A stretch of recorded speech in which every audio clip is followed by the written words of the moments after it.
Վիեննայում ԵԱՀԿ հովանու ներքո անցկացվող մարդու իրավունքներին նվիրված համաժողովում հայկական պատվիրակությունը վերհանեց Արցախի հայության նկատմամբ իրականացված բռնի տեղահանության, էթնիկ զտման եւ ատելության պետական քաղաքականության փաստերն ու հետևանքները։ Ադրբեջանի ներկայացուցիչները սկզբում հորդորում էին անցյալի վերքերը չշոշափել եւ կենտրոնանալ ապագայի վրա, սակայն այդ խաղաղասիրական հռետորաբանությունը երկար չտևեց։ Երկօրյա համաժողովի երկրորդ օրը ադրբեջանցի բանախոսներից մեկը, կորցնելով ինքնատիրապետումը, բացահայտ սպառնալիք հնչեցրեց հայկական կողմի հասցեին։ Այս հայտարարությունը սանձարձակ էր նաև նրանով, չնայած այսպիսի նարատիվներ իրենք արդեն 2023-ից հետո անընդհատ էին շրջանառում, ընդ որում երբ արցախցիների հետ խոսում ենք, բոլորն են հստակ փաստում եւ նաև հիշողություններում իրենց անընդհատ շեշտում, որ երբ սահմանը անցնում էին, իրենց անընդհատ այդ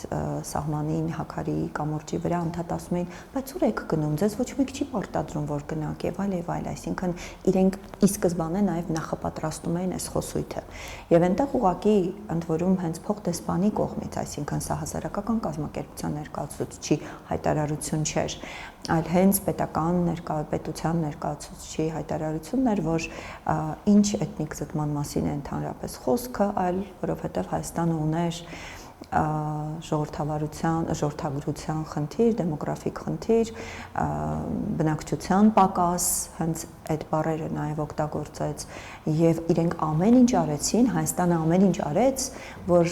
ղարաբաղցիները իրենց բառերով եմ օգտաբառերն եմ կիրառում, չինտեգրվեն Ադրբեջանին։ Այսինքն կարելի է կարծել արցախցիները մեծ ցանկություն ունեին ինտեգրվելու եւ Հայաստանը իրենց պարտադրաբար բերեց, այսինքն մոտապես այս էր ամբողջ կոնտեքստը։ Հայաստանը պարտադրաբար արցախցիներին բերել է Հայաստան։ Սա իրականում իրենց են չստացված արդարացումներ։ Այս արտահայտությունը ոչ միայն ցնցող էր, այլ նաև ամբողջությամբ պատրեց Ադրբեջանի փափուկ ուժի կեղծ դիմակը։ Արձագանքը անմիջապես հնչեց Հայաստանի դեսպանատան ներկայացուցչի, ինչպես նաև քաղաքացիական հասարակության ներկայացուցիչ Գայանե Աբրահամյանի կողմից։ Շատ ցուցիչային էր այս համաժողովը, որովհետև եթե նախկին համաժողովների ընթացքում սովորաբար խուսափում էին, սովորաբար ավելի մեղմ բառապաշար էին կիրառում, այստեղ շատ այդպես սանձարձակ էին եւ ագրեսիվ։ Իսկ արդյոք ունի ԵԱՀԿ-ն գործիքակազմ նմանատիպ բացահայտ ատելության խոսքի դեմ պայքարելու համար։ Աբրահամյանը անդրադառնալով այդ հնարավորությանը նշեց, որ այսօր ԵԱՀԿ-ի ձեռքի տակ առկա գործիքները հիմնականում խորհրդատվական բնույթ ունեն։ Այդ նույն ներկայացուցիչը մեզ ասաց, եթե պատերազմ եք ուզում, հաջորդ պատերազմը կլինի Հայաստանում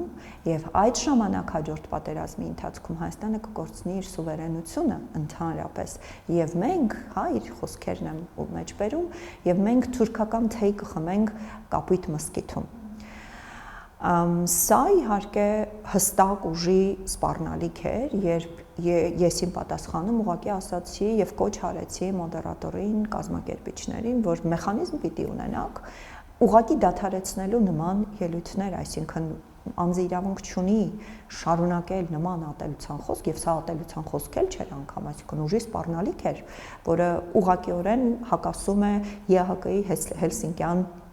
եզրափակիչ ակտին, որի համար նաև այդ ամբողջ հավաքն էր։ Եվ ցավալիորեն ընդամենը կոչ էր արվում մնալ կոռեկտության սահմաններում, ընդ որում այդ նույն կոչի ինձ արվեց։ Այս միջադեպը ցուցադրեց, որ խաղաղության լեզուն եւ պատերազմի սպառնալիքը Ադրբեջանում հաճախ նույնացվում են մեկ եւ նույն դեմքով, եւ որքան էլ փորձեն դրանք փաթեթավորել քաղաքացիական դիվանագիտության անվան տակ, միջազգային հարթակները երբեմն դառնում են այն վայրերը, որտեղ ռեժիմի իրական նպատակը բացահայտվում է հենց իր ներկայացուցիչների միջոցով։ Դիանա Կարապետյան, Գևորգ Սիանոսյան, Ստեփան Տիգրանյան, Reopen Media։